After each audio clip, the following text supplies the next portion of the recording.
Welcome to the Best Business Podcast, the podcast for established marketers, entrepreneurs, and CEOs, the ones who want to join me in my mission to create 200 new multimillionaires who solve world problems with entrepreneurship. If that's you, then this podcast was created to give you access to the tools, training, strategies, and tactics you need to achieve multiple seven-figure profits as soon as possible. This world needs the best business you can build, so please get ready, open your mind, believe you can do this, and let's build a better world together for future generations. Hello everyone, thank you for joining us. My name is Daryl Urbanski, your host as always, and today we are joined for the second time by a very special guest, a man who's been my mentor for a number of years. You may or may not realize it, but the very foundation of online marketing was developed by him and his many students. They include a current who's who of online marketing experts you see today. Most, if not all, have been through Ken's camp at some time, but for some reason very few are willing to give him credit. Kind of a shame. As a martial artist, I find it insulting because lineage for us is everything. But as you know, all you that you know about digital marketing, and you may take granted for today, from the banner ad, which was created at one of Ken's events, to all the online strategies many of the gurus are teaching is brand new right now, have actually been known by a small and elite group of internet marketers for many, many, many, many years. I'm fortunate to count myself as one of them. The man we're speaking with today is none other than Ken McCarthy. It's an honor and a pleasure to have him here. Some of you may know him or have heard of him through the Systems Seminar, which was an annual seminar he hosted for close to 20 years. And the very first one had Marc Andreessen, the creator of Netscape Navigator, the world's very first internet browser, there as a speaker, to talk about how to use the internet as a marketing medium and its potential in the coming future. We're talking about cutting-edge internet and online marketing strategies, principles, and tactics from the literal birth of online marketing up until present day. If anyone is, Ken is the godfather of internet marketing, so please give him your full attention and get your pens and pencils ready. Ken, thank you so much for joining us today. It's always an honor and a pleasure every time we speak. I'm so grateful for the lessons I've learned from you over the years. How you doing, my friend? I'm doing good, and make sure I get a copy of that introduction. That was awesome. I wish my mom and dad could have heard it. I like to thank my grandma. I'm not going to be falsely modest. It's true. You know, in 1994, we put on the first conference ever on the planet Earth on the subject of the commercial potential of the World Wide Web. You know, and you're right. Rick Boyce of Hotwired was the first guy to really sell the banner ad hard, and he was a student. Yep. I wrote the first article on email marketing that ever appeared in a legitimate marketing publication, DM News. Man, we were given courses in mobile marketing in 2008. We were given courses in video marketing in 2006. We were given courses in pay-per-click advertising in 2001. We were doing sequential autoresponders in 1997. Which is crazy. I know, it just goes on, you know, and I haven't done the big seminar since 2011. That's 5 years ago. And, you know, when you're in it, doing it, you don't really, you know, you're just doing it. You're not really thinking about it. But, you know, every now and then I just look back and go, wow, we did a lot of stuff. Yeah. And by the way, we're still doing stuff. You know, anybody who's ever tried to put on a conference with hundreds and hundreds of attendees knows that it's a hard thing to do. We did over 50 events, some of them very large, some of them specialized, but we did over 50 events over the years. Hard work, very lucrative. We did it well. We ran the business very well. We made a lot of money, no doubt about that, but it was hard. So we put that business to rest. However, I've never stopped doing the System Club, and the System Club is our graduates, people that have been through one or more of our programs they've stuck with us. And it's the oldest running internet mastermind group on earth, another one of the oldest ones ever. And we have members that literally go back over 15 years. They've stuck with us that long, which is unheard of. That's awesome. For this kind of, yeah. So we're still existing. We're still doing great stuff. We just do it behind closed doors. And you know, if anybody's interested in that, they can look up the System Club, Ken McCarthy, and find out about that. That's so awesome. But today I want to give away some of my biggest secrets on earth. Yeah, perfect. This is definitely for him. I'm sure you definitely got my attention. I already have my pen in hand, Ken. So lay it on me. What's you've got all these years of experience, countless countless self-made internet millionaires. What are some of the big secrets? What are some of the things Well, people are missing out on? this one may seem really simple, and I have to confess that I first heard it from Gary Halbert, and I didn't fully, like so many brilliant things, I didn't fully grasp it the first time or the first 10 times I heard it, but it's turning out to be one of the most important things that you can have and understand. And he called it the great meat cleaver of society. Okay, so you got a piece of meat on the whatever it is, the cutting board. You got your meat cleaver. Boom, you cut it in half. One half is on the left, the other half is on the right. Gary always looked at his initial product, his bright, shiny object, what Dan Kenny would call a marketing widget. In other words, your front end product, the thing that brings people into your funnel. He always looked at that, and his front end was a book called Maximum Money in Minimum Time. Right. And great title, great book, amazing book. And his dream was to get that book into the hands of as many of his prospects as possible. And all he wanted to do was break even on the front end. He didn't care about making $1 million from the book. He just wanted to get that book in people's hands and have them read it. And here's why. He said, some people are going to read this book and are going to fall in love with me. Other people are going to read it and they're going to hate my guts. He didn't care. This is so important because so many of us are trying to be all things to all people. I had that tendency. I mean, we've all got it, but what he did was he put out a very clear beacon. Here's who I am. Here's what I believe. Here's what I do. And he just let the chips fall where they may. And that is a very good approach to take towards marketing. Don't try to please everybody. Don't try to get everybody in the universe in your tent. And I'm not saying deliberately aggravate people or be a jerk. I'm not talking about that. Uh-huh. But figure out who you are. Figure out where your flag in the ground is, and be crystal clear on that. Because here's the thing that I've learned, in my soon-to-be 57 years of life. Some people are going to love you no matter what you do, no matter how you screw up. Yep. They're just going to love you. I don't know why. They're just going to love you, right? Other people, you could be Mother Teresa. You could be the greatest, kindest, most generous, giving person that ever lived, and they're going to hate your guts. And there's not a thing you can ever do about it, okay? Yep. Now, then there's the vast middle ground, and these people really don't care one way or another. However, if you build a critical mass of people who love you, those people will tend to say, well, let me look and see what Daryl's doing. Let me look and see what Ken's doing. And then you have an opportunity to persuade them. But I want to emphasize to people who are putting themselves out into the world as experts or as thought leaders or as advisors or even as a product. Maybe you're selling a particular product.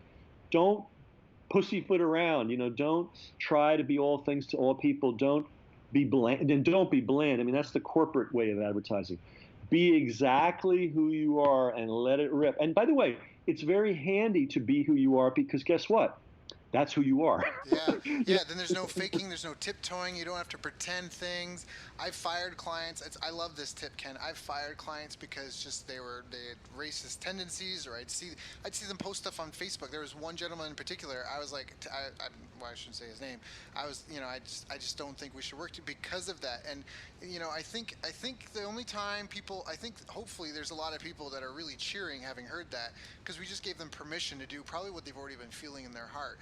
And I feel like the only time that people are afraid of doing that is if they're still kind of in that roof and ramen stage where they're just trying to get enough money in through the door. But I think as a long-term strategy, it's real. There's a lot of wisdom to that because, like you said, it's just you don't have to fake it. You end up building a community of people that you like. Go figure. You like your customers. You like the people that are, you know what I mean, that are following you, that are your list. So. And they like you, know, and it's a great synergy. Yeah. Speaking of roof and ramen, Gary Halbert had an amazing ability to make money, and he also had an amazing ability to lose money.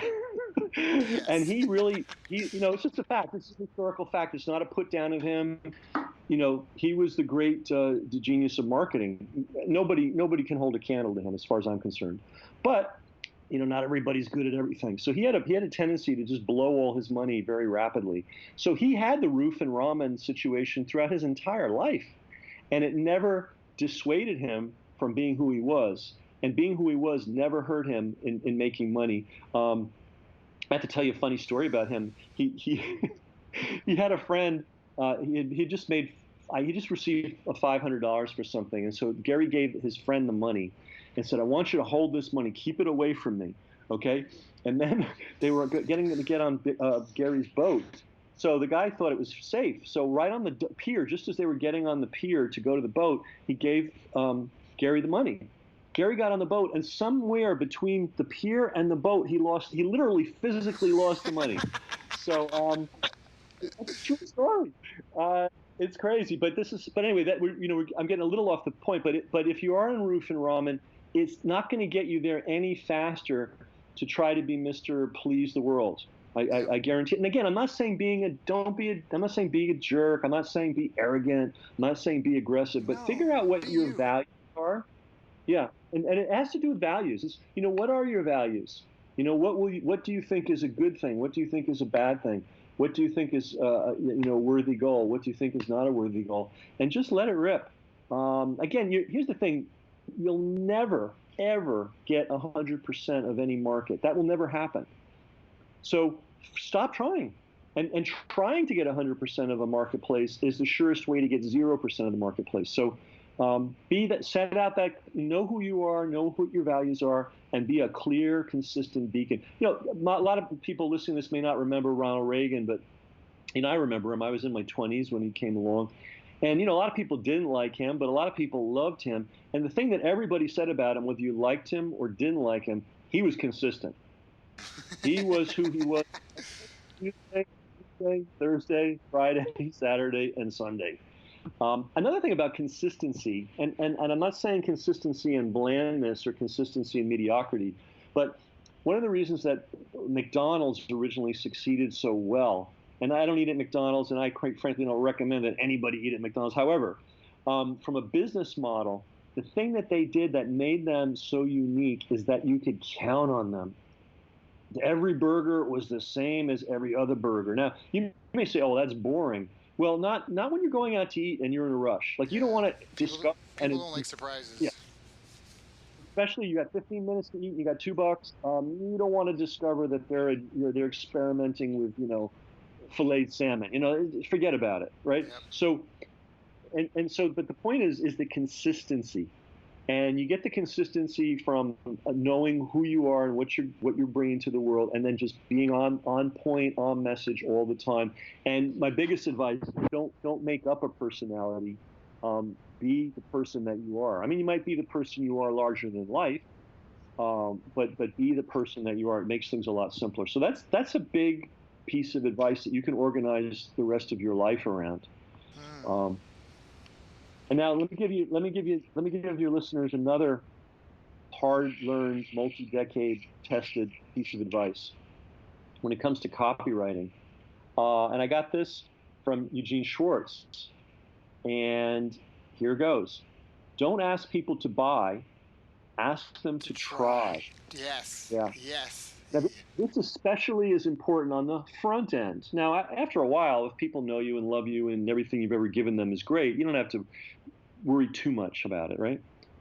But on the front end, when you're trying to generate that all-important first sale, take the pressure off yourself and take the pressure off your prospect. In the course of your sale, usually at the end, let them know, hey, if this doesn't work out for you, all your money back instantly, cheerfully, no questions asked. And by the way, that instantly, cheerfully, no questions asked is very important. It's an important concept, it's an important philosophy, and it's important ad copy. Because a lot of people are afraid, I'm going to ask my money back, because they've been through the experience with other people.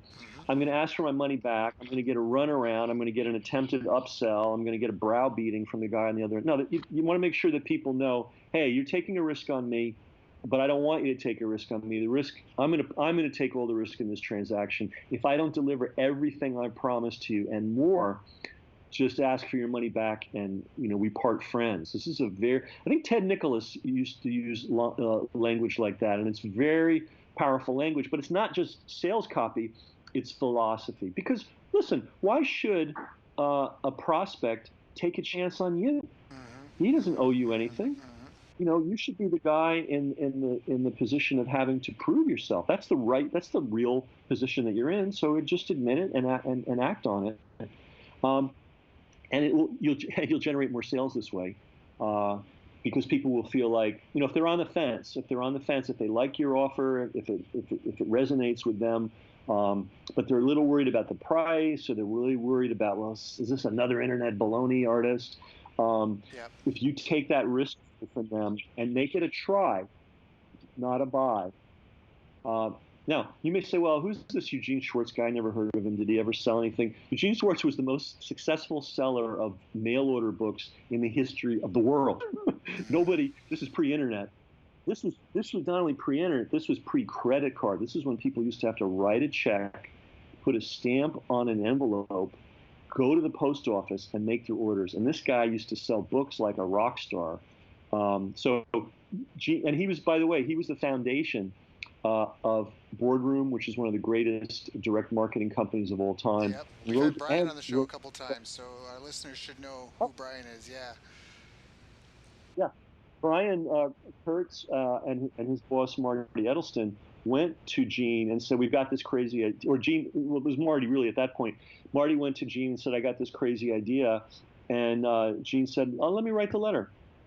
And that is how that business got launched. And he wrote many letters for them. And he did a brilliant thing. He said, don't pay me. Just give me your customer lists from all the sales. Yeah. And then Gene had, and think of how genius this is. Then Gene had a proven list of mail order book buyers who he knew were responsive to his style of copy. Well, that's called shooting fish in a barrel. Yeah. And he got the names for free. He then took those names and created a multi-million-dollar enterprise selling books via direct mail. Yeah, his company was called like Instant Improvement or something like that. I mean, that's just so smart. Takes all the risk out of it. Exactly. Speaking of names of companies, this is something I'm going to be doing a program on soon. And if anybody wants to be on my mailing list, they can go to kenmccarthy.com and make sure you're on my list so you get notified. Believe me, I don't mail much. I am way semi-retired from the teaching business. But occasionally I do special programs, things that interest me, things that I think need to be done. And the biggest hole, the biggest gap, the biggest thing missing in internet education today is how to name your company and how to name your products. If you think about it, I don't know anybody who has ever talked about that. I don't even see people like Dan Kennedy or Jay Abraham or and certainly none of the internet guys talk about how to name your business and your products. This is a really huge thing. And in fact, the only person I've ever found who talked about it a little bit is David Ogilvy. And you know what he said in his book? It's really hard to do. That's basically what he said. And I'll just give you an example of how important this is. Let's say I said, hey, Daryl, it's going to be cold this winter. Why don't you and I go to Hog Island for a vacation? Now, you're going to be like, gee, Ken, that's great. Yeah, I don't know. Yeah, that's great, Ken. I might be busy this winter. What if I told you that it's Paradise Island? The Paradise Island in the Bahamas was originally called Hog Island. Okay, what if I took you out to dinner, or if I said, hey, Daryl, I want to take you out to dinner. I found this place, and it makes fantastic Patagonian toothfish, the best I've ever had. You're going to be like, gee, Ken, I'm busy this week, but why don't you give me a call next year? But what if I said, hey, man, I found a place that's got the best Chilean sea bass you've ever had? You're like, good. Hey, Ken, let's... Yeah, that sounds good. Now, what if I said, hey, I want to go to this movie. It's about this cowboy, and he's tough as nails, man. This guy's the epitome of tough. His name is Marion Morrison. Oh, man, and he's tough. Well, you're like, really, Marion? Yeah. Well, that's why he changed his name to John Wayne. Right. Okay? Now, here's the thing. We only see the success stories of correct naming. Paradise Island, Chilean sea bass. John Wayne. We don't see the thousands, tens of thousands of companies and products that came up with that had a lame name and went down in flames because they didn't name their product right. It's there's many things that you have to do right in business. There's no silver bullet. But I always say there's no one silver bullet. You need a lot of lead bullets. One of the important lead bullets in going to business war and getting a successful outcome is the right name. So I've named my business, and I have personal experience with this. Back in the 80s, when I was a young guy, pre-internet, pre-credit, I couldn't take credit cards. Everything had to be a check. I had a business called Optimal Learning. And what did I do? I taught people to speed read and improve their memory. I didn't make millions from that business, but as a young, mid-20-year-old guy, I was able to live in Manhattan and pay all my bills. Again, pre-internet, when life used to be harder, and pre-credit card, when life used to be a whole lot harder. Right. Now, the great thing about that name, if you think about it, once I told you the name, that was the name of my company, it was like, oh, yeah, I get it. You teach people how to learn better. Like, it wasn't a name that like people had to like bend their mind around. It like instantly telegraphed what the purpose of the business was. Later, when I moved to San Francisco, again pre-internet, there was a lot of activity in what they call the secondary real estate financing market. Oh, it's complicated, right? Not really. Basically, it used to be very hard to get a mortgage. Imagine that. Well, it's getting harder again, but it used to be really hard. And so a lot of times when people would sell their house, they would create the mortgage. They would say, oh, look, give me 20% down and I'll make up a mortgage and you pay me the 80% over time. That's called secondary paper. It's paper. So a big business got started in the buying and selling of these what they call notes. You don't have to know all the details, but anyway, and those people were called mortgage investors. So my business was, and they had a big problem. They didn't know how to find the deals. So my business was called Marketing Solutions for Mortgage Investors. That was the name of my business, right? Again, very clear. Yeah, it's like it telegraphs. This is what we do. Now, my biggest competitor was called Noteworthy. Yeah. Right? Can you hear the crickets in the background? Yeah, right? They don't really know. What do they do? Yeah, like what? Yeah. The other big competitor was Paper Source. A little bit better, but still not great. Now, then I got involved in the internet, and my first big conference was in '94, but I was already doing stuff in '93. I called my business e-media, like email, but I already had the vision in '93 that, hey, if you can put email on the internet, you should be able to put, pictures, and you should be able to put audio, and you should be able to put video. You should be able to put anything that's digitizable. So forget email. We're going to call it e-media. That was a good name. It was hip. It was cool. It resonated with the marketplace I was in. And wouldn't you know that IBM started using that name? And I got to hire a lawyer to send them a cease and desist letter and say, you can't use it. They had to stop. Because by the way, I trademarked it because it was good. And wouldn't you know that one day somebody knocked on my door and said, we need to buy that name. I said, well, I'm sorry, it's not for sale. It's the whole basis of my business. And they said, yeah, but we started a business with the same name in Connecticut, and now we're being funded by Microsoft, and Microsoft did a due diligence, and they won't fund us until we own the name, right? And I said, you guys have a problem, because this is a very valuable business, and I've spent the last 3 years building up my reputation, my trade name, and this isn't going to be cheap. Well, I live in a house that was paid for by that domain name sale. That's awesome. So, yeah. So name now here's the it didn't always work well. After I sold the name, I tried to come up with another one. Wasn't so easy. So after a couple of days, I made up a word called amacord.com. And boy, if you charted the success of my business operations from eMedia to Amacord, there was a big dip when we changed the name to Amacord. I kind of, it made a big difference. All right, so what did I do? And after a couple of years, I finally woke up and said, you know what? This name is hurting me. Nobody knows what it means. I had been seduced by Yahoo and by eBay and by all these other companies, which basically pulled names out of a hat. That's great, if you're a hip, groovy internet company and you can put millions and millions of dollars behind you to Right, build your like build brand, the brand. yeah, if you're one of us, you don't have 3 seconds to explain your name to somebody. They need to get it like 1/10 of a second after you said it, or you're dead lost. So I said, okay, I better come up with something better. So I thought and I thought and I thought. Speaking of martial arts, speaking of Canada, I had been a pretty active student in the early days of Vladimir Vasilyev's Sistema trainings in Toronto. I actually trained with him when he only had one school and 2 videos. Now he's got 50 videos and about 100 affiliated. Great man, by the way. Even if you're not interested in martial arts, you get a chance to see Vladimir do his thing and just say hi to him. You're going to meet one of the great human beings on earth. But anyway, they called their martial arts Sistema, in Russian, the system. So I'm sitting there one night, scratching my head, going, "What the heck am I going to name this seminar that I'm coming up with next?" And I thought, you know what? I'm going to call it the system.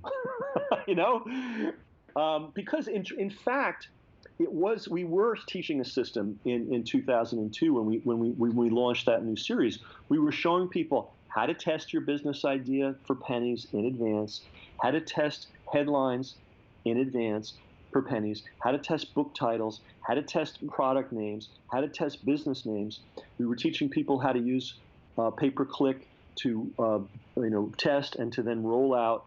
We were teaching people how to upsell. We teach people all these. It was a system. It really was a true system. Mm-hmm. And all this is like, Ken, everybody does that. Even the the rawest newbie knows that. I guarantee you, in 2002, nobody was doing that. No, but even now, people don't know. Ken, even now, guys. In fact, there's a guy that I know that's built a very solid six-figure business, teaching people how to publish books and launch their books. And he's, I guess, coming out with a new book. And I saw him asking people's opinion on which cover was better than that. And I was really surprised that he was doing that because people will say whatever they want to say. I mean, we learned that from Glenn Livingston, right? With their focus groups, people say whatever they think you want to say. But if you just spend a few dollars, you can find out what people really think, what people really respond to, not just the lip service your friends and family are going to say. You're surrounded by yes men, in a lot of ways where your friend, people don't want you to feel bad. But the rubber meets the road when it's someone that doesn't know you, and it's just about you, you know what I mean? It's just about your book title, your book cover, and them. Or your business name, or whatever your offer is, and them. I mean, on my listeners already know that I beat the drum. Like I wouldn't say I'm anti-branding because I think branding is important, but branding to me is not marketing. It's not measurable. You can't putting your logo on something is like being in a room looking good, just smiling at people. Like you have to have a yes or no offer. You have to have some sort of coupon or a reason why to do business with you and do business now. Why buy from you? Why buy now? You gotta get those. So anyways, so you say it's funny, but I mean, even autoresponders. There's so many businesses out there, Ken. Like you would be shocked, you would be floored in today's day and age to know how many business owners out there still do not understand the power of a simple sequential autoresponder. I mean, it's good. It's good to be reminded of this stuff because you've been doing something for literally 20 years, and you think, oh my God, everybody must know this by now, right? Yeah. No, I mean, you changed my life, Ken, and I mean, one of your calls that I listened to changed my life with online marketing. When you broke down online marketing to go, look, guys, this isn't really that difficult. It's a squeeze page, a sales letter, an order form, and a autoresponder that goes on forever. And that blew my mind because I was caught up in all these products and this and that, and I'm like, that is just so.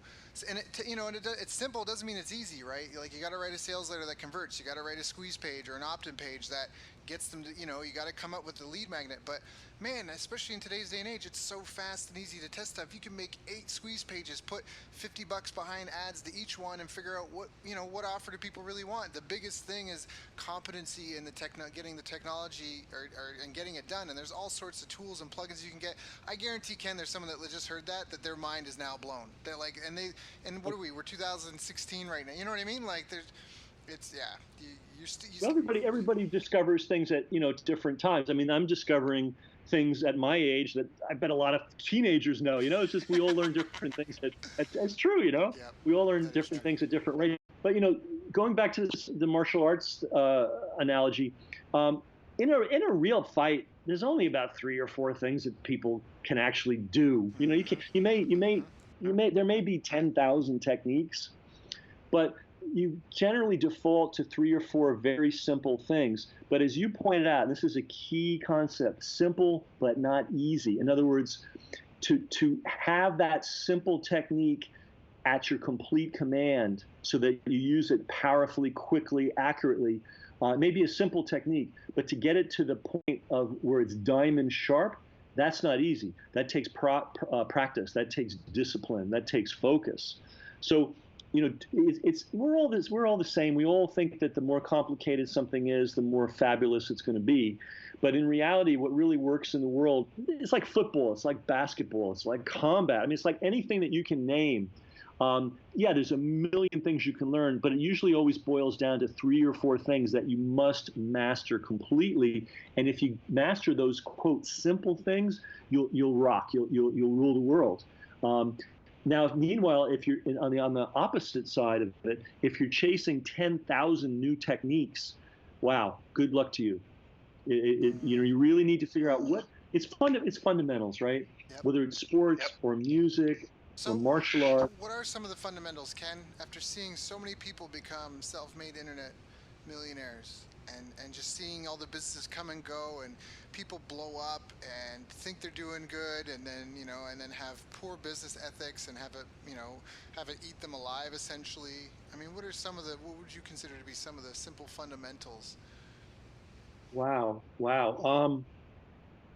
So many fundamentals. But on the front end, just on the mechanics, if you have a business idea, your business idea must include the following: how am I going to economically put my offer in front of as many qualified prospects as possible?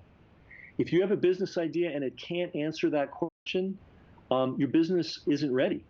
It's like a lot of people just kind of gloss over this. They think I've got a great product, I have a great idea, the market's going to love it. It may not. But you need a machine to be generating leads that's running 24/7, 365 days a year, and you need to have that machine have as many tentacles as possible into as many possible places as possible. That's business. Business is not just having a great product. This business is not just being groovy and cool. Business is. I always tell people, we're really just glorified plumbers. We want to get the water, so we're looking for the main, and then we tap into the main line and we run the pipes, and the pipes all run to our business, where we process our prospects. And this is just, this is a fact of life of business. And a lot of people neglect that marketing and marketing systems and lead generation systems and lead conversion systems and follow-up systems. This is the business. That's the business. The product obviously has to be good. The integrity level obviously should be sky high. I hope that goes without saying. But the thing that's going to make you money is the marketing system. And as for why people blow up, it's if you work at it long enough and you're diligent and disciplined enough, the money does start to flow, and people blow up for basically one reason: they get arrogant, and it's a real challenge, and it's a real danger. And I want to pre-warn everybody that's building a business. It's easier to blow the money. And I've seen so many people, either they develop bad personal habits, they develop all these vices, or they start mistreating their customers and employees because now they think somehow they're superior human beings, or they start buying a lot of ridiculous toys, and next thing you know, they're so overextended, they're broke. I always say there's no amount of money so large that it can't be blown. And to me, money is ammunition. I want to stack it up. I don't want to be firing it all over the place. I want to have a big. The purpose of, to me, for me personally, the purpose of being a business is to stack it up. Now I want to. As you know, I live a nice life. I'm not suffering at all. I want to go somewhere, I go. I want to explore something, I explore it. But I don't need the Aston Martin to feel that I'm alive on this planet. Right. It's not what you make; it's what you keep. And I know people that have millions of dollars running through their business, and they're borrowing change for cabs. It's yep. Yeah, and by the way, you need somebody. And I was and am blessed. I have the most persnickety bookkeeper who ever lived. If she sees something on the outgoing statement that she doesn't understand, she says, "What is this, Ken? And can we spend less on this?" And you know what? That's an important part of business. Really important. A lot of people say, "Oh no, that you're not prosperity minded. You're scarcity think." No, well, you know what? Business is paying attention to the money coming in and paying attention to the money going out. And if you're not equally, excited about both ends of that pipe, you're going to hit trouble somewhere. And by the way, you can't save and economize your way to success. You have to be an aggressive marketer, but don't make the aggressive marketing be a license for being an aggressive spender. If your first goal in life, if you have any debt, should be to get rid of that debt. Yes. You're right. I mean, my God, people are paying 20% interest on their credit cards. Holy moly, And meanwhile, if you go to the bank, you're getting, half of 1%. So your first best investment that you can ever make in your life is pay off those credit cards. Just do it, right? The second goal is be a cash buyer. Don't, you have to kind of use cards, especially if you're traveling a lot, just for convenience, because especially if you're now in the United States, your government had to warn Canadians, don't go to the United States with a lot of cash, because if the police, pull you over and you have a lot of cash, they might just take it from you. By the way, just Google that if you think I'm kidding. So, I mean, you can't carry around a lot of cash these days, so you need a card, but pay that card off every month. Bottom line, if you can't afford to pay it with cash, you can't afford it. Yep. I'm going to say something radical. These days, right now, it pays to rent. It pays to rent. I know people. I've also been studying the financial markets for even way longer than I've been an internet marketer. And I study them every day for a couple of hours every day. It's a passion of mine, and I predicted a lot of things that are happening now years ago. And I'm going to predict that real estate prices are going to come way down. Way down. It's coming. It's definitely coming. Especially if you're in San Francisco or New York or Toronto or one of these places. So don't feel you have to buy something right away. Number one, if you have a good landlord, that's a great thing, because if the sink needs a new washer or the light bulb goes off on the porch, or it's his problem. And I'm as a homeowner, as a property owner, I'm glad I own my house. I bought it really cheap, I have to say. We lucked out. But as a property owner, the expenses never end. New roof, new this, new that, new basement, and it just goes on and on. If you're a fledgling entrepreneur, or if you're somebody who wants to really stack up the cash, which I totally recommend that you do, consider renting. Rent a nice place. Rent in a nice place. I'm not saying rent in a hovel somewhere, but don't go out and burden yourself with real estate when you're an entrepreneur, because real estate's not real liquid, and it gets a lot less liquid as time goes on. Yeah. That's my financial advice to people. And the toys, normal car. Sam Walton drove a pickup truck, and he didn't get a new one every year. This was the richest guy that ever lived. Maybe Rockefeller had a little bit more, but in terms of, if you add up all the Walton family, because he dispersed the shares. This is the Walmart guy. This guy way richer than Bill Gates by a mile. What did he drive? A pickup truck. Take a lesson from him. Warren Buffett still lives in the same house he bought in the 1960s. Yep. And he bought a nice house. He bought a nice house in the 1960s, but take a lesson from these guys. Modesty. Work hard, be modest, be fair and honest. These things will take you a long way. Yeah, I think there's a ton of wisdom in that, Ken. There is so much wisdom, and I just really appreciate that I've listened to you and taken that advice, because I think I don't think I ever really overreached, but I definitely think that it's influenced me, and I see now that I'm getting older and I see other people making decisions, just the power in that, like it's people, you can't buy yourself into happiness, and like you said, like money, was it, they say money makes you happier up until about 100,000 a year, because at 100,000 a year, and it's just a rough estimate, but the thing is that 100,000 a year, you're not sweating any minor medical bills. You can take the vacation you want to take. If you want a boat, you might not have a yacht, but you can get yourself a canoe. And so they're like, 60 to $100,000 a year, depending on where you live, is after that, it's a total decrease in ROI. Making more money will not make you happier, because it's just a number. And so these, it doesn't surprise me at all to hear that. I've known that Sam Altman and Warren Buffett kind of, had the same stuff that they've always had, because it's, you can have nice fancy stuff, and when you need it, it's good. Like to go out and buy expert tools when you're an expert at something, but to go buy expert things that you don't know how to use expertly, it's just for show. And then now you're in this superficial cycle where your happiness is dependent on other people's envy.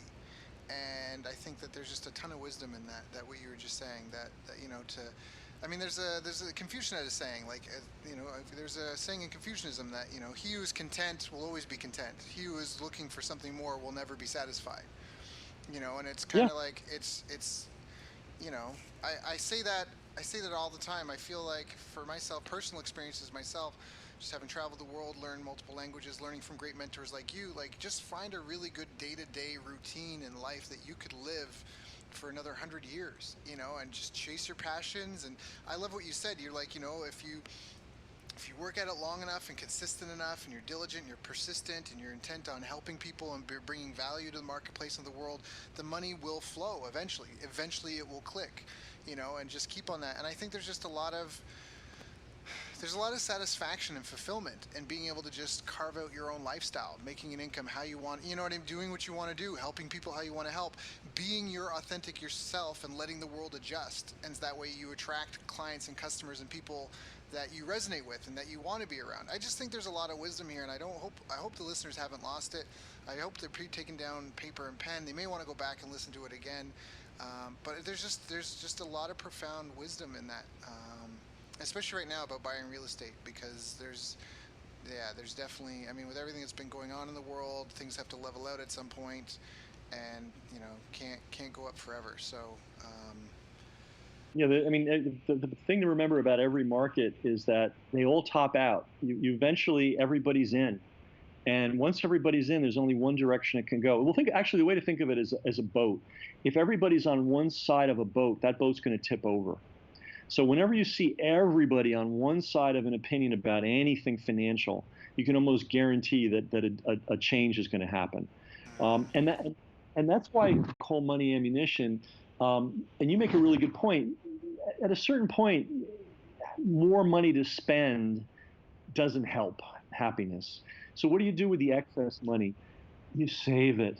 This is like the most boring advice. You never hear this advice anywhere anymore, but savings are a good thing. And savings is wealth. I mean, everyone wants wealth. And I'm like, well, what is wealth? It's a big house, it's a big car, it's going to going to some crazy vacation and dropping 20 grand in a week. That's not wealth. yeah, yeah, Wealth is you call up your banker and say, how much do I have? And you've got so much money that you're like, I'm done. Like, I don't have to make another thing as long as I live. That's wealth. yeah. And that's what I recommend that entrepreneurs think about. Get to that point. First of all, if you get to the point where you're self-supporting with your own business, you're paying your bills and you're doing it with your own thing, you are already so far ahead of the rest of the world. I mean, I haven't had a job in a long time. But if I dredge up the memory, hey, it's 7:30. I got to get on the bus to get to work. Yep. And then I got to sit somewhere from 9 to 5 with a bunch of people that, maybe I like, maybe I don't like, but I guarantee I wouldn't have chosen to spend my life sitting around with them 40 hours a week. Yeah. And my income's capped. And then some guy can wake up someday and decide, I'm gone, and I'm gone, and I got to start the process all over again. If you can get yourself out of that, if you're out of that, you're already a super winner. Now, the next thing is to optimize everything and maximize the amount of income you can make and get to the point where you're making what you need to make to live in a satisfactory way, and then get to the point where you're building the savings, building the wealth, so that when opportunities come up, because I guarantee there will be a day when they're throwing real estate away again. That's when you want to buy your house. That's where I bought a house in a town where people were just throwing real estate away. They thought the town had no future. Bettina and I, because we were outsiders, we looked at this town and said, you know what? It's only 100 miles from New York City. It's beautiful. It's got, it's very green. It's got these gorgeous Victorian houses. There's a nice college just 2 miles down the road. It seems like they're giving the houses away. We'll buy one. Wouldn't you know, the world's discovered Tivoli, New York now, and if you Google it, it's like the hippest place in the Hudson Valley. It always was hip, but things go through cycles. So if you've got the money, then you have a chance to buy when people are throwing good things away. But typically, what we all do, me included, we tend to go to the marketplace when everything's at the peak. But anyway, this is just some life advice. No, but I think there's it's so profound. It's so profound. I have a habit of collecting very fantastic mentors. I seek them out, and I want to know who's the best of the best. And I was actually looking to buy property before I'm in the Philippines now, before I came to the Philippines. And I talked to a couple of mentors, and it's funny what you said, that if be a cash buyer, if you can't afford to pay for it in cash, you can't afford it. And that's exactly what two of them told me. They're like, "Are you buying the house in cash?" And I said, "No." They go, "Then walk away. Just walk away from it, because all you're going to do is you're going to walk into stress and like a commitment, and you're in some respects you're signing your life away, because like you said, it's a never-ending payment after payment after payment." And they both, two different people, never known, that don't know each other, both cited friends that they knew that lived in their neighborhood that were real estate multimillionaires that built their portfolios buying real estate in full, in cash, one property at a time, and saving up and saving up and saving up, maybe getting a partner, but buying it in cash every single time. And I love that. And actually, a lesson that I learned, Ken, early when I was in the seminars, I don't like leaving money in bank accounts. I do not like leaving money anywhere. I don't even know if I should say that out loud, but I do not like leaving money on the grid. I learned very early on that your bank account is not, it's not safe. You think it's safe, you have the illusion of safety, but anyone that has a very persuasive lawyer can go ahead and get into your bank account and take out as much money as they want. The government or any sort of company or an old employer or who knows what. And then you have to go through the rigmarole to try and fight and get it back. I think there's so much value in the lessons that you share. I mean, some of the stuff, it's not complicated. It's not, it's simple. It might not be easy, but it's very simple. And I think there's a lot of buildup around stuff. There's a lot of people that want, like, so, I don't know, they're just visions of of more, but sometimes it's just the simplicity of it is so freeing in and of itself. Like, even when you're talking about, like, the flashy house, the flashy cars, that's not freedom, that's not wealth. I mean, wealth is being able to do what you want, when you want, where you want, with who you want, at the price and terms you want, or not having to do it at all. That is real wealth and freedom. And a lot of people don't have that. They buy these fancy houses and fancy cars, and then they date people that, either if you're a woman, the men are intimidated because they think that you think you're better than them because you make more money, or the men don't know if the women actually like them or just like their fancy things. And and it's just, and even like your friends, it's just this, are you the kid on the block with the swimming pool? Like, it's just, in some ways, a lot of the things that the music videos and the newspapers and magazines and blogs and whoever your superstars are trying to get you to think you want, you don't necessarily want. And it's funny because when you start looking closely at these people's lives, they've got these complaints that are, I mean, it's very Shakespearean. All of Shakespeare's characters fell victim to their own flaws, and it's kind of like, excess of anything creates a vacuum on the opposite spectrum. And it's to be super rich compared to all your friends creates a vacuum where now you are not on the same level as all your friends. So to try to have the big house and all that, and it's just really good lessons in this, I think. I think people just follow this advice. They pick a market, they find something, they be themselves, their authentic selves, they work hard at it, They find some sort of free squeeze page front end offer just to get into people's hands so they can get to know, like, and trust them. And they have some sort of sales letter with an offer and an order form, a way to collect money where it's, like you said, the risk reversal's on them, or the risk is all on their shoulders, where they're like, try it, let me prove to you, and then earn that customer's business, and build a relationship over time that never ends, that lasts forever, and just stick to it and be consistent and persistent and let money flow and just focus on filling a need and doing the research. And with the tools today, it's so easy. I mean, just yesterday I was sitting down with a friend and we were using Google Trends to look up her. So we're in the Philippines. Her family makes leather laptop cases, and the problem is her family's really poor and they make a ton of these leather cases, but the middleman takes all the money, she says. And the middleman's got like connections with like Walmart and whoever, right? The distributors. So in like 5-10 minutes, we did some basic online research. We put leather laptop case into Google Trends, and guess the number one market is in the UK. And hey, why don't you put it on the UK Amazon store and all this stuff? And suddenly now, literally, she sold 100 leather cases, like in just like a month or two, like changing her family's life. Like it's the internet's so transparent, it's so easy. You can throw up a website and just throw some traffic at it and test it, and if it doesn't work, move on, versus having to get a restaurant and get the equipment and the stove and get all the bylaw approval and train up the staff and all these employees and the HR bills and get a big sign, and you're signing a 5-year lease and you don't even have proof of concept yet. I mean, it's never been easier. It's never been easier. And then just follow these basic principles. Just yeah. You gave a really good important example that illustrates a really important principle. If you're in a market like this family was they were, by being manufacturers, they were in the market of leather cases, right? If you're in a marketplace, it's your duty to know every single last iota of information about that marketplace. So, and that is going to determine, like, again, you got to have the good product, got to have the good business, all that, but that's going to determine your opportunities and your ultimate wealth. If you're just sitting there in the dark, not knowing what's going on in the marketplace, you're not going to get anywhere. I once heard this really good observation from, interestingly enough, a real estate investor. And he said, it's weird how many guys who don't seem that bright are making a ton of money. Like, they don't know who Shakespeare is. They don't speak a lot of languages. They've never been out of Bayonne, New Jersey. But he said, guess what? They know the details of the industry they are in, like Einstein knew physics. Do you know what I'm saying? He was in this case, he was talking about a guy that was in the trucking business. And this guy, didn't graduate high school, Dems and Ds and Does, and he didn't really speak good English, and he, zero sophistication, what we would consider sophistication, but boy, he knew how trucking worked.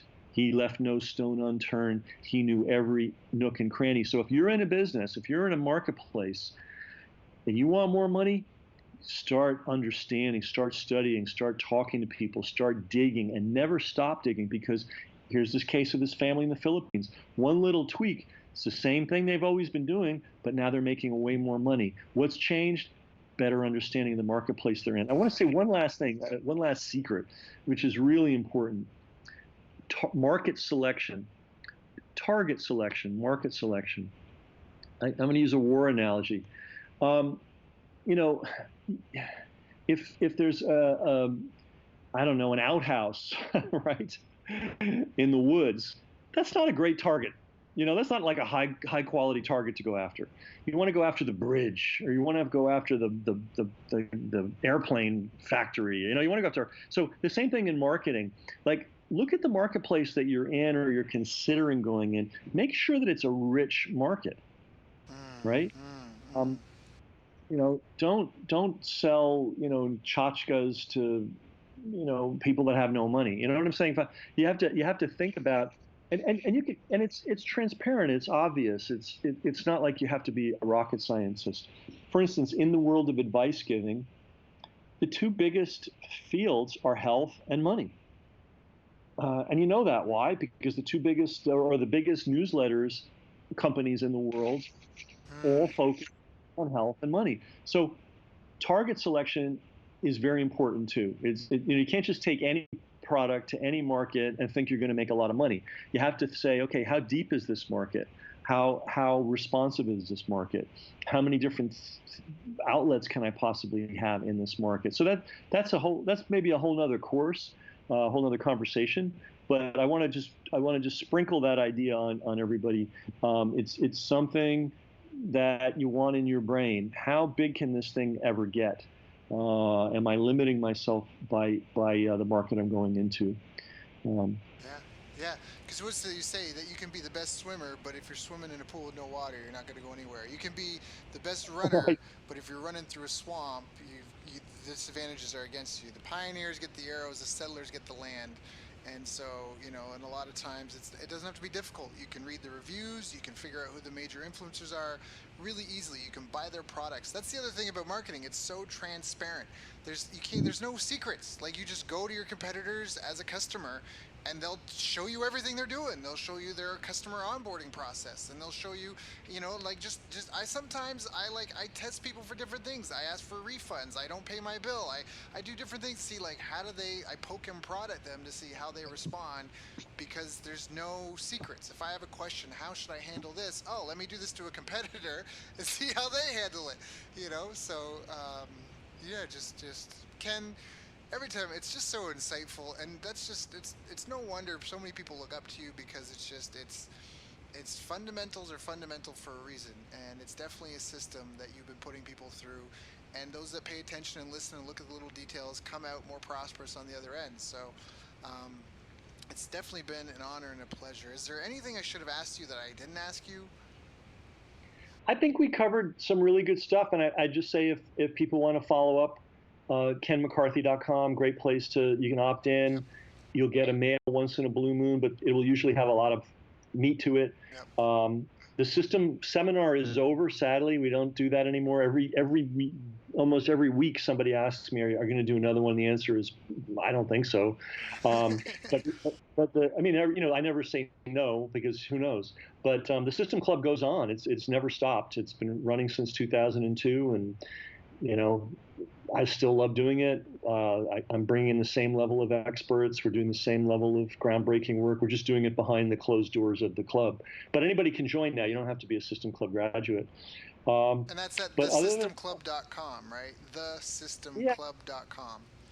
yeah, I'm pretty sure I should know that. But you'll find it. You'll Yeah. find it. And are you still active on And Twitter? on Twitter, I'm getting into all this political stuff. I'm a U.S. citizen, and so I'm just appalled. I know I'm going to make some enemies right now, but I'm just appalled at the poor quality of choices we have. I think both candidates are horrible. Yeah. You can make the case that one's better than the other, but I mean, really, Yeah. Hitler's better than Out of Stalin. 400 million people, that's the cream of the crop. This is the best. And people say, "Oh, we need a woman as president." Well, I could go with that. There are some amazing women that would be amazing presidents. The one that they're running is not an example of one of them. So I probably lost half the audience right there. But you know what? That's how I feel. Yeah. And I've known Trump since the '80s. Because I'm a New Yorker. I've seen this guy. Yeah. Yeah, yeah. As a Canadian, then we're just watching. Like a lot of us are just kind of like wondering. I mean, I actually have friends calling, being like, "Hey, I'm moving to Canada. I don't know who wins, but I'm making plans." And it shouldn't be choosing between the shiniest of two turds. Yeah, so I'm tweeting a lot about that right now. So I haven't been doing a lot of business tweets lately, but Oh, that's that's my fine. answer. People, you just need Yeah. to get on Ken's list. Go to Ken McCarthy, KenMcCarthy.com. Get on his list. He's definitely not going to spam you. I stop my day when I get an email from Ken. Go to thesystemclub.com. Sign up if you're looking to get a world class education on what's been working since like before the 2000s and still continues to work today, and half the world is still more than half the world is still oblivious to it. I mean, it is life changing. You could build a career just simply on helping people how to use autoresponders in their businesses. That one skill alone, you could just travel the world and help businesses in different continents, in different countries, in different languages understand the power of a simple technology that's revolutionized business silently, quietly, and is making some people millions and millions of dollars. I mean, there's just so we could By keep the going way, for another couple of hours. I know we're running out of time, but that would not be a bad place for an absolute newbie to start. Sometimes it's hard to gear up an entire business when you just don't have any business experience. A great way to ease into owning your own business is be a consultant or service provider to other businesses. I mean, like the idea of being an autoresponder consultant and charging people to explain it to them and charging people to set up their autoresponders and produce the copy. You'll make some money, you'll learn a lot, you'll see a lot of different businesses, and you can then, segue from that to having your own business. So don't feel that you have to immediately have the business. Sometimes, and I know you know this, Daryl, there is a crying need for good service providers in the internet marketing space. I mean, either they're terrible or they're overpriced. I mean, it's really hard to find someone that knows what they're doing, that charges a good, fair price, and will help you execute on one of these critical areas of business. I think we've had a lot of students do that as their way of starting in business. And you learn a lot, you make some money, you get some business experience, and it's a easier way to enter. By the way, you can also start it part-time because, hey, look, a lot of people have jobs. Yeah. And by the way, I want to tell you something. I worked 8 hours on my mortgage business, and this is in the early 90s, and then 8 hours on my internet business to get that rolling. And it took several years because this was early days. So sometimes you got to pay. This is the other thing. I know we haven't mentioned this, but you got to pay a price for independence. It just doesn't roll off the truck for you. Sacrifice is required. Maybe you can't watch the football game this Saturday. Maybe you can't go out with the buddies drinking Saturday night or Thursday night or whenever you go. Maybe there's some things that you have to say no to, but it's an investment. It's an investment in temporary sacrifice so that you can have greater freedom later. That's right. And believe me, the older you get, the more you're going to value that freedom. Yeah. The more you're going to value the fact that you saved instead of squandered. All these things become very sweet later in life. I guess the last thing I would say, and this is a really hard thing because I certainly didn't get it when I was in my 20s or my 30s or even my 40s. And I'm only just getting it now. Life's long, if you're lucky. Life's long, so have a long time plan. But anyway, we could go on that. Yeah. No, I love it. I love it. And again, this is part of why this conversation is far from over, but it continues at thesystemclub.com or kenmccarthy.com. Ken, thank you so much for your time here, for sharing, again, for the years of wisdom, for inviting me to be among an elite, exclusive group of individuals who can totally revolutionize businesses and change business owners' lives. And thank you for coming and sharing with my audience, because I know you don't have to. So appreciate that. And just big thank you. Hey, thanks for being one of the best leaders of the new generation of internet marketers and carrying the torch and keeping things on track. I feel comfortable knowing that there's guys like you out there teaching people. That's so awesome. Thank you, Ken. You've reached the end of our interview. Now, first, let me thank you for listening. I appreciate and respect you more than you'll ever know. And now I'd like to ask you a couple of questions. First, what 3 lessons did you just learn? What 3 aha moments just jumped out at you? Second, what can you implement for yourself and your business in the next 24 hours? Third, what can you give to someone else to help you with, or give them to just do it for you? Whatever it is, remember, taking action is the secret sauce to results. Now, if you think this interview would be helpful for a friend, please give them a link to it. It'll help them and it'll help me too. I'd also like to invite you to help me find out more about the challenges you're facing, your dreams, your goals, and how I can help you overcome what's holding you back. We both do better when we know better, and your success is my success. So please reach out and interact. You can visit our website, bestbusinesscoach.ca for Canada or California, where I'm from and where I'm living. You're welcome to also try out one of our paid programs. You can find us on YouTube, Facebook, and pretty much every other social media channel you can think of. You should also subscribe to the podcast, and if you're enjoying them, please leave us a nice review. It really helps. That's all for now. Once again, thank you. Take care of yourself, and remember, the world needs the best business you can build. And I believe in you.